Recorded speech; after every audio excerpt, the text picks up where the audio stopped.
Gue make wish lagi di tengah-tengah pohon jodoh itu.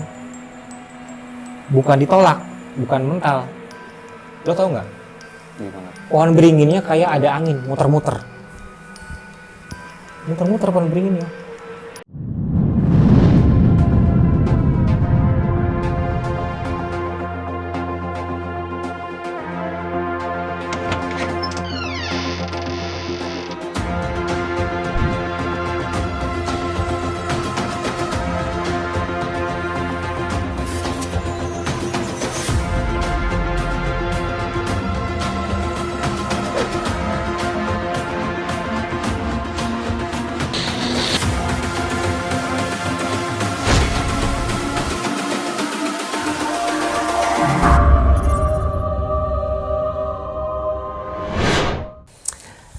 Ini tentang pohon jodoh.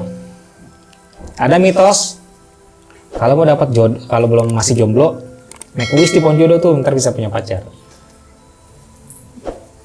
Berangkat gue sekarang. Tapi kalau yang sudah punya pasangan, make wish di pohon jodoh putus. Mitosnya kayak gitu. Oh gitu. Ada suatu kejadian. Gue waktu itu belum punya pasangan sih. Tahun berapa itu gue lupa, 2008 apa 2009 gitu. Gue situ lagi.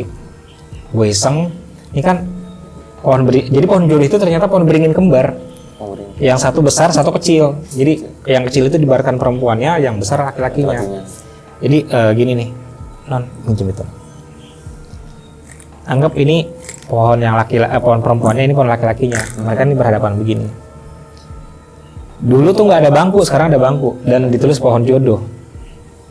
Gue iseng-iseng nih make wish di tengah-tengah pohon ini begini. Pas gue lagi berdoa merem, tiba-tiba gue lagi berdoa nih, badan gue kayak ada yang dorong gitu. Akhirnya gue mental Di belakang gini. dari depan, gituin, dorong begini. Gue mental. Gue coba lagi, gue berdiri lagi, gue sambil merem, didorong lagi gitu, mental. Iseng juga bang ya di sana bang. Gue nggak ngerti. Setelah 2 kali didorong dan mental, udah, oh berarti gue nggak boleh gitu. Iya. Itu kejadian pertama kali ketika di pohon jodoh. Ada lagi yang lebih bikin gue nggak habis pikir. Ini tahun 2000 berapa ya? Belum lama sih, belum lama ini juga. Gue kira setelah lama ada perubahan nih, gue bakal diterima sama penunggu pohon jodoh itu. 2018 kalau nggak salah ya, 2018 kemarin gitu. Gue juga sama sendirian di Bogor. Gue pokoknya kalau memang iseng pasti gue ke Bogor, ke Kebun Raya. Gue make wish lagi. Wah, padahal waktu itu hari Minggu ya. Dulu kan kalau ke Kebun Raya hari Minggu tuh rame banget. Super rame. Gue make wish lagi di tengah-tengah pohon jodoh itu. Bukan ditolak, bukan mental. Lo tau nggak? Gimana? Pohon beringinnya kayak ada angin, muter-muter. Muter-muter pohon beringinnya. Di tengah-tengah atau Dua pohon ini dua pohonnya kayak diterpa angin gitu. Jadi kayak angin besar yang goyang-goyangin. Jadi kayak kalau lagi ada badai, tahu nggak sih? Ada badai terus anginnya kencang, pohon begitu muter-muter. Gue di tengah-tengah ini sampai goyang-goyang begini, kayak ngerasain gempa gitu loh. Tapi orang yang lewat, yang lalu lalang, nggak ngelihat gue. Orang kayak nggak ngelihat gue gitu loh. Kok bisa? Gue juga nggak ngerti itu, padahal pohon goyang gitu, kayak mau rubuh. Orang dengan santainya aja lewat sambil ngobrol. Biasanya kan ada yang foto-foto, ini nggak ada, lewat aja cuek. Sampai akhirnya gue istighfar, astagfirullah, baru kedorong lagi, terus mental. Gue istighfar, gue keluar, berhenti anginnya. Orang baru kaget, lu mas dari mana? Dari pohon tadi. Gak ada siapa-siapa. Saya dari pohon, gue gituin. Oke. Berarti gue masuk dari awal orang-orang lalu lalang tuh emang beneran nggak ngeliat lu berarti gitu ya? Enggak, tadi itu rame banget. Sampai mas, ada yang nanya, mas dari mana? Dari pohon. Udah tadi, saya nggak ngeliat siapa-siapa. Saya dari pohon tadi. Mas muncul dari mana? Dari pohon gue gituin. Saya nggak ngeliat siapapun. Tadi pohon anginnya muter-muter. Enggak kenapa-napa. Akhirnya gue ngambil kesimpulan, berarti gue memang nggak boleh di pohon itu. Nggak boleh di situ. Ya. Kejadian 2018. Ada lagi kejadian di tahun berapa tuh gue ke kebun raya lagi. Di sana kan ada namanya museum zoologi. Yang ada tulang ikan paus gede banget. Waktu itu gue berdua sama temen. Teman gue lagi ke toilet. Nah gue nungguin tuh di depan museum kan ada gedung. Entah gedung apa gue lupa. Dan itu kosong. Jadi pintunya ada kacanya. Tahu kan pintunya ada kacanya. Dan khas zaman dulu. Itu memang nggak boleh dirubah kali ya. Karena memang cagar budaya. Gue duduk di bawah pintunya. Duduk begini. Nongkrong begini. Sambil nungguin. Main handphone. Tiba-tiba dari belakang. Pintunya digini nih. Ada yang mukul. Padahal kosong. Gue nengok. Main handphone lagi. Diginiin lagi. Lebih kenceng. Gue nengok lagi dong. Bodo amat. Gue duduk. Lebih kenceng lagi. Gue lihat dari jendela. Ternyata itu ruangan kosong. Emang kosong kan? Kosong. Akhirnya gue duduk, gue nggak peduli. Tadinya cuma digedor begini, sekarang diginiin. Digituin. Kayak orang berak gitu loh. Lebih nyaring lagi ya. Gue diem. Oke, gue pindah. Gue nggak duduk di sini. Gue bilang kayak gitu. Temen gue datang. Lama banget sih lo. Ngantri bego lo ngeliat tuh rame. Udah. Pindah. Emang ada apaan sih? Nggak ada apa-apa gue bilang. Itu kejadian yang gue bingung siapa yang gedor-gedor pintu. Sampai sekarang nggak kejawab tuh yang kayak gitu-gitu tuh. Nggak.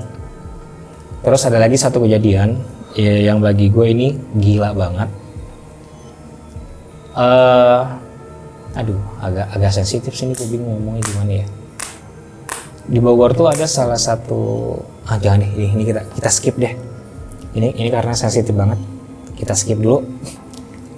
Nanti kalau mau tahu silakan kalian DM gue kejadiannya apa.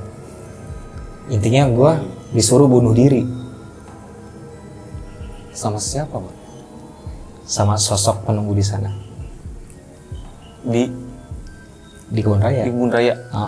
Suruh nusuk badan gue pakai salah satu pagar gitu loh. Kan kalau zaman lu tau gak sih kalau pagar besi ujung-ujungnya itu ada yang kayak ujung tombak gitu. Gue disuruh lompat ke ujung tombak itu. Suruh bunuh diri. Tahu siapa nggak itu, Bang? Penunggu. Tapi Suaranya suara laki-laki. Suara laki-laki. Gue suruh lompat. Tapi gue gak akan nyebutin di mana. Cuma ya itu, gue disuruh bunuh diri. Nah lompat. Kalau gue nggak sadar, mungkin gue udah lompat ke bagian dada langsung tusuk. Gue buru-buru lari. Itu tiba-tiba aja itu. Tiba-tiba. Sebelumnya nggak kepikiran apa Nggak gitu kepikiran apa-apa. Itu gue lagi santai. Jadi posisi gue lagi ada di atas nih. Di bawah itu ada sesuatu lah gitu. Terus ada pagar. Ada pagar dan ada bisikan, nan lompat. Lu jangan nangis. Gue nggak ngomongin kalian. Nan lompat. Pas gue lagi fokus, lompat kemana gitu. Ada pagar yang ujungnya tuh kayak ujung tombak. Nan lompat.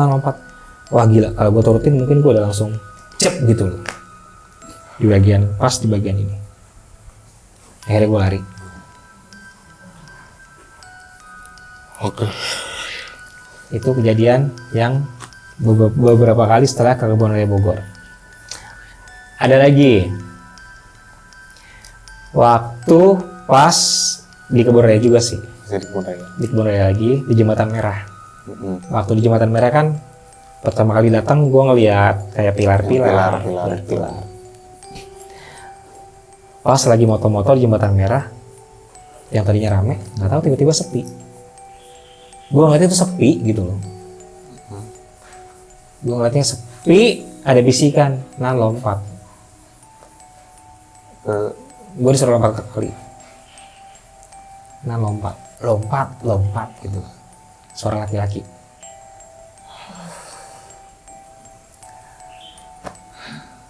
Gua tahu bang kenapa lu nggak lompat, Kenapa? nggak bawa baju ganti kan bang? Iya benar. Makanya gue kalau ke suatu tempat yang tinggi atau ke suatu tempat yang bersejarah, bahayanya seperti itu. Kalau lagi di gunung ya udah nyampe puncak nih, udah ngerasa suara seperti itu lagi lompat. Kemarin terakhir waktu gue lagi main ke salah satu pantai di daerah Jakarta Utara, gue main ke salah satu dermaganya, gue disuruh nyemplung. Kalau gue nggak nyemplung, kalau gue nggak sadar mungkin gue udah nyemplungin diri gitu loh. Jadi kalau di air gue disuruh masuk nyemplung, kalau di ketinggian gue disuruh lompat, kayak gitu. Pernah ini gak sih bang? Kok nyampe nyuruh begitu ya? Gitu. Intinya mereka pengennya gue mati.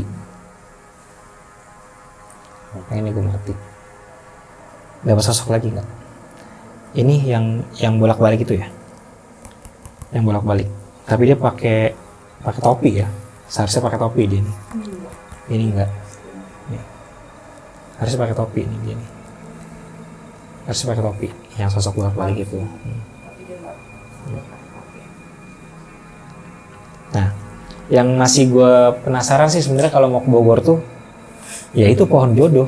Kenapa gue ditolak? Sama kayak waktu ke Prambanan. Gue beberapa kali ke Prambanan selalu ditolak dan nggak boleh masuk.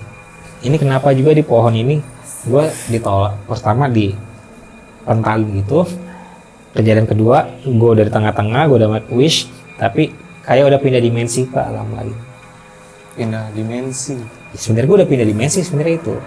Ya sekarang gini deh. Ini pohon. Gue di tengah-tengah. Orang lagi ramai, otomatis orang lihat gue dong. Kenapa mereka cuek aja lalu malah ada yang foto-foto. Yang foto-foto tuh saat anginnya lagi muter gitu, orang moto gitu loh. Gue lagi goyang-goyang begini, lagi fokus minta tolong, orang malah minta foto. Orang malah lagi foto-foto.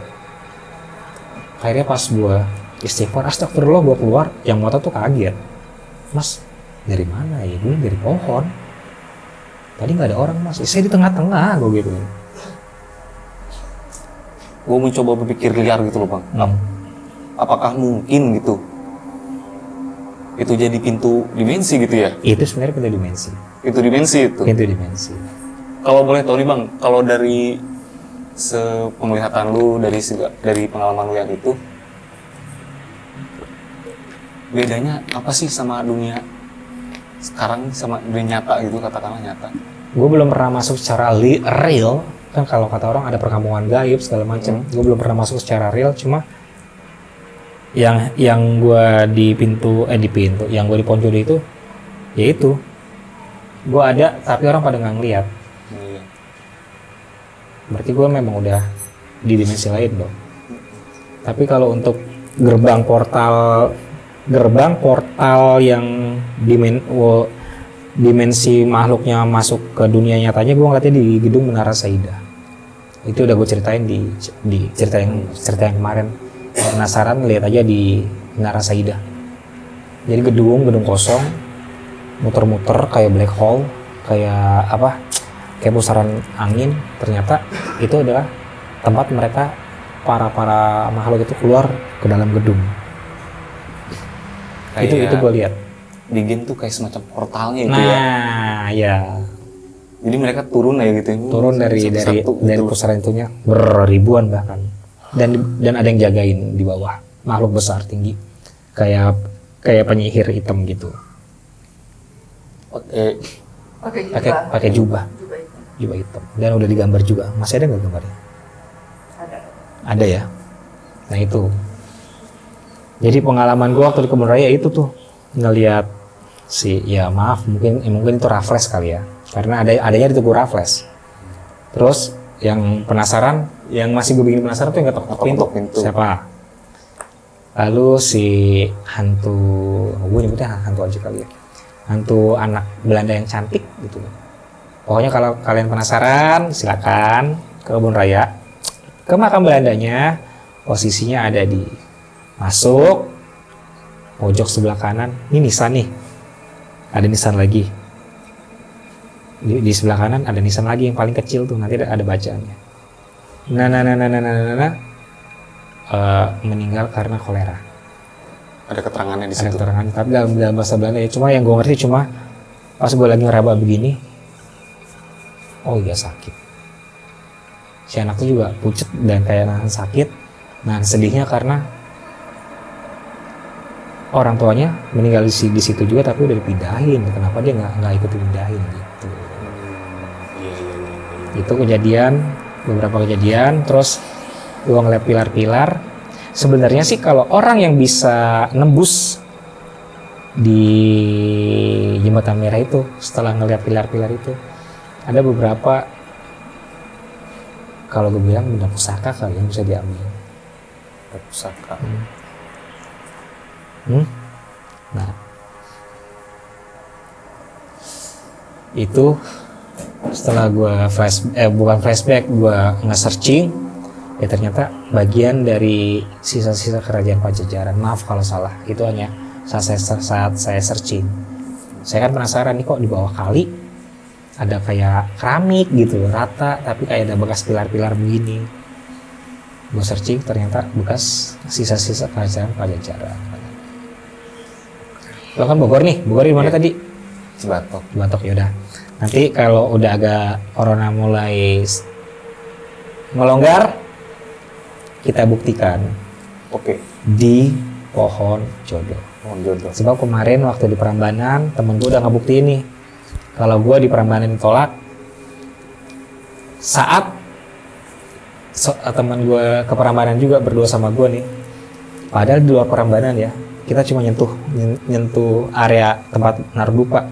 Tangan temen gue giniin, pundaknya gue pegang, lama-lama tangannya mundur kayak mental.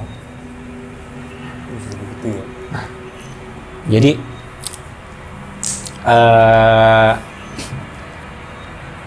hal yang gue tangkap, kalau memang kita lagi liburan, ya udah liburan aja deh. Jangan pakai acara uji nyali gitu. Oke, itu pengalaman gue selama vacation atau liburan di Bogor. Kalau kalian suka, silakan di comment, like, subscribe, dan share.